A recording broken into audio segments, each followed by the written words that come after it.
Ok, chers développeurs, retour à notre cours sur Petgar House avec notamment les mutations Resolver. La dernière vidéo a été assez difficile. Je vous ai dit que j'allais retourner au labo pour essayer de voir qu'est-ce qui n'allait pas. Alors, entre le tutoriel qu'on voit et la réalité, lorsqu'on se confronte au code, il y a parfois des surprises qui nous mettent à nu et qui nous font comprendre que visionner et réaliser ces deux choses bien différentes. Alors, je butais la dernière fois sur une incompréhension dans la mesure où, lorsque j'exécutais notre mutation à ce niveau, lorsque je l'exécutais, dans la base de données MongoDB, cela était supprimé, le document était supprimé, mais le document n'était pas renvoyé, notamment dans la propriété data, comme cela est fait lorsque l'on fait une requête. Lorsque je fais une requête pour afficher la liste de logements avec query, le query resolver que vous voyez ici, lorsque j'actionne le query resolver, et bien évidemment la propriété data s'affiche. Mais lorsque je vais au niveau, je vais prendre ceci, lorsque je vais au niveau de mutation resolver, vous allez voir, c'est juste un rappel puisque une journée, bien évidemment, s'est écoulée et il est fort probable. Je vais choisir la idée, Prettify. Je vais prendre la titre. Je vais prendre la barre image. Restons à ce niveau et puis je vais mettre l'identifiant. Idée en string. OK. Et je valide.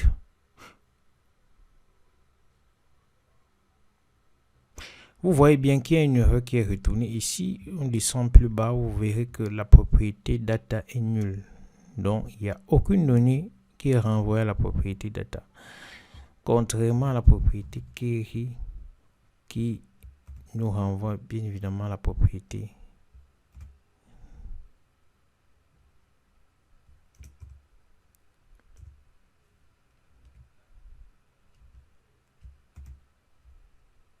Vous allez voir, lorsque je fais query, et bien la propriété data est renvoyée avec les valeurs bien affichées. Et vous observez bien que au départ, j'avais juste 2 logements, mais 3 logements. Actuellement, j'ai 2 logements. Ici, je vais dans la base de données de MongoDB. Je vais patienter avec la connexion. Vous verrez que effectivement, on a toujours, voilà, on a 2 documents dont la suppression s'est effectivement faite, mais il n'y a pas eu renvoi à la propriété data. Alors, c'est là où on était coincé la dernière fois. Alors, pour revenir, nous allons faire un petit test de débogage. Je vais essayer de comprendre qu'est-ce qui se passe avec ces situations-là en refaisant le même scénario. Sauf que je vais ici créer une constante que je vais appeler supprime. Non, je vais appeler ça logement supprimé, logement supprime. Et je vais l'affecter ce qui est supprimé ici. Et puis, à la suite, je vais faire du console log. Là. Console.log pour que cela affiche les données qui sont renvoyées par... En réalité, je voudrais voir les données qui sont renvoyées par l'exécution de cette fonction. Du moins, c'est pas ici. Alors, tout ce qui est fait, je le renvoie dans cette constante et puis je fais afficher la constante. Comme ça, même s'il y a erreur au niveau de la console, je vois où est-ce que le problème se situe. Donc, je vais enregistrer. Je vais redémarrer. Je vous ai dit, si vous voulez éviter de redémarrer, il faut passer par notre mot. Ce n'est pas l'option que j'ai pris. J'ai pas voulu saturer mon tutoriel. Alors, je redémarre mon serveur. Je teste si tout est OK.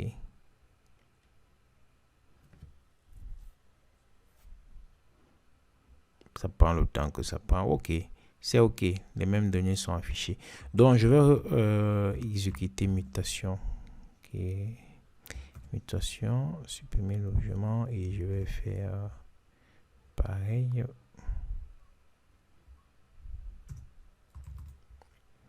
Titre, image. Bon. Alors, je vais mettre l'identifiant puisque actuellement on n'a que 2 identifiants qui restent. J'avais fait une copie de tous les identifiants. Je pense que ceci c'est oh. Je vais prendre plutôt ceci. Alors, voyons voir. Lorsque j'exécute,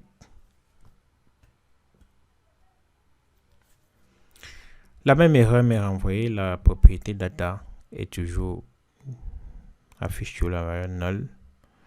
Et bien évidemment, lorsque l'on va à MongoDB, l'on veut voir ce qui s'est passé, on constate bien évidemment que cela a été supprimé puisqu'il nous reste juste un logement. Sauf que lorsqu'on revient sur notre terminal, on constate qu'il y a beaucoup de choses qui ont été générées. Nous allons voir, il y a beaucoup de choses qui ont été générées. OK. Observez bien, je vais essayer d'agrandir cela pour que vous puissiez voir. OK. Après, on va revenir. Vous voyez bien que il y a un objet qui est généré. Il y a un objet qui est généré lorsque on procède à la suppression. L'objet est généré et à l'intérieur de la propriété value, on voit bien l'annonce qu'on a supprimée. Donc, comme vous pouvez le voir, vous voyez bien l'identifiant qui a été supprimé et vous allez voir que c'est le même identifiant que nous avons ici. Donc, effectivement, la suppression se fait, mais cela est renvoyé par MongoDB. La commande find one and delete renvoie plutôt un objet. Cette commande renvoie plutôt un objet où l'élément qui est supprimé est logé dans la propriété value. Ici, dans la propriété value. Vous avez d'autres propriétés qui sont là. Donc, fondamentalement, cela n'affiche pas les choses au niveau de notre console parce que ce n'est pas des données qui sont directement renvoyées. La propriété data affiche null parce que c'est un objet qui est renvoyé. Et vous voyez là, et non ce que nous attendons comme valeur. Là. Vous voyez bien, c'est un objet qui a plusieurs éléments. Les autres opérations ne nous intéressent pas. Et là, on va voir que lorsque l'on fait une erreur, on va essayer quelque chose. On va rentrer ici.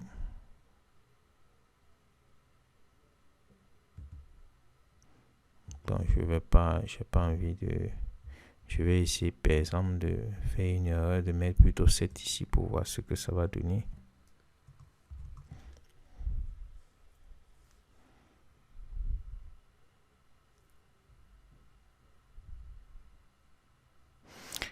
Lorsque je fais une erreur, j'ai le même message. Oh. J'ai le même message avec data null. Sauf que lorsque je viens ici, j'observe bien que qu'est-ce qui se passe? Value à null. Donc lorsque l'opération réussit, il y a succès sur l'opération. Ce qui a été supprimé vient se loger ici à value. Lorsqu'il y a échec sur l'opération, c'est plutôt la valeur null qui vient se loger. Donc, je pense que vous avez compris. Et vous voyez bien que c'est cette valeur null là que vous observez ici playground. Là. Donc, ce qu'on va donc faire, ce qu'on va faire dans notre code, c'est très simple. Nous allons aller dans notre code. Là, je vais cliquer CTRL.C. Nous allons aller dans notre code et dire à MongoDB, je vais redescendre là. Nous allons à notre code et dire, OK, bon, comme tu loges ce que nous voulons dans la propriété value, dans la propriété value de l'objet que tu retournes, nous allons nous dire si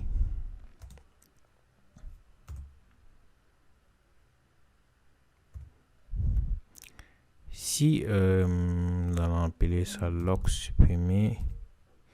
En réalité, log supprimé contient l'objet qui est retourné par la méthode find1 en delete, et nous allons dire si il n'y a rien dans la propriété value, tu vas nous afficher une erreur.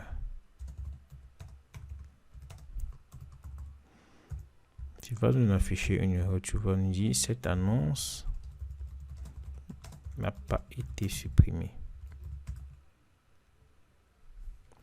Par contre, si les choses ont été bien faites et qu'il y a une valeur dans la propriété value, tu vas nous retourner log prime.value. Tu nous retournes cela. Donc, c'est en réalité ce que j'ai présenté. Donc, si dans la propriété value, il y a une valeur, ben, retourne là. S'il n'y a pas de valeur, ben, envoie-nous le message, cette annonce n'a pas été supprimée. Donc, voilà, nous allons faire cela et nous allons enregistrer, je pense, relancer notre serveur. Nous allons...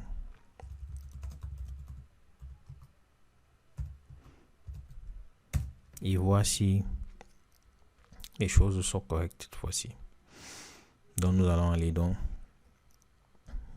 nous allons d'abord voir ce qui figure dans notre je vais copier ça, query logement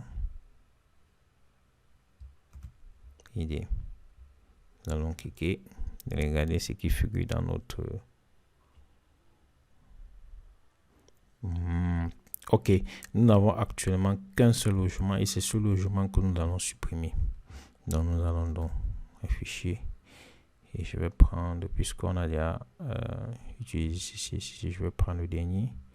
Nous allons tester pour voir si les choses sont correctes, si la suppression se fait et ce qui a été supprimé est renvoyé. Alors je vais cliquer là et je vais valider pour voir.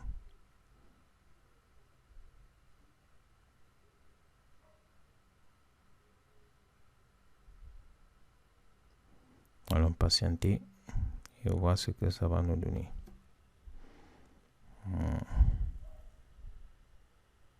J'espère que cette fois-ci ça va passer. Parce que j'ai dû faire beaucoup de recherches pour arriver à ce niveau. Le debugging ou le débogage est l'une des étapes les plus importantes dans le développement. Context creation. Qu'est-ce qui ne va pas? Là, il me dit que et parfois le context creation c'est juste un problème de connexion. Il peut y avoir des soucis de connexion. Je veux voir si ma connexion elle est correcte.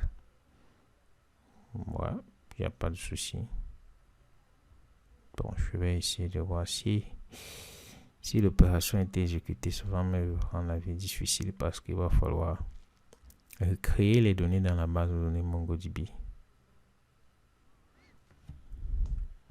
Par contre, si cela n'a pas été concluant, OK, c'est toujours là. Donc, on peut réessayer. Sur la gestion des erreurs, ce sont les choses que nous verrons plus tard. Qu'est-ce qui ne va pas? Argument passé in may be a single string of those bad or string. est-ce que j'ai fait une erreur? Ah, ok. Je n'avais pas tout copié, c'est tout à fait normal. Waouh. Vous voyez bien, il manquait un caractère. Bon, j'aurais pu ajouter ça, mais je peux faire. Ok, on va reprendre et voir si tout est correct cette fois-ci.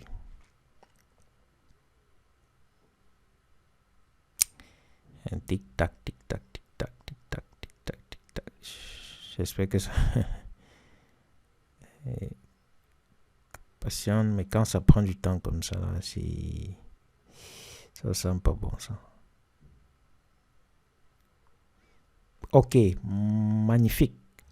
Magnifique. Comme vous pouvez le voir, la suppression c'est bien exécuté. Vous voyez bien que dans la propriété data, il y a bien supprimé le logement et puis vous avez les détails que nous avons demandé. Nous avons demandé l'identifiant de l'annonce que nous devons supprimer, le titre et l'image, et c'est ce qui est affiché. Si vous allez ici à data, vous verrez que cela a été bien évidemment supprimé. Ok, donc voilà donc comment les choses devaient se faire. Mais je dois dire très clairement que pour en arriver là, ben, ce n'était pas facile. Il a fallu faire beaucoup de recherches et puis essayer aussi de voir dans le cours pourquoi telle option a été prise, pourquoi telle option n'a pas été prise. C'est pour cela que je vous conseille aussi de créer votre chaîne YouTube et de vous essayer. Vous apprenez énormément. Surtout au niveau du débogage. Ce n'est pas le déroulé du cours qui est important, c'est la façon dont vous gérez les erreurs. C'est ça qui vous permet de vous démarquer parce que tout se situe dans la documentation. Il y a des sites qui osent, il y a des forums, il y a Stack Overflow, il y a plein de forums, Spectrum, il y a Discord, des communautés qui se regroupent et qui sont parfois disponibles pour vous accompagner dans votre mission. Voilà. Donc nous avons donc très péniblement fini avec à la fois nos query resolver et nos mutation resolver avec notre base de données MongoDB. Alors, je pense que les choses sont correctes, comme je l'ai dit.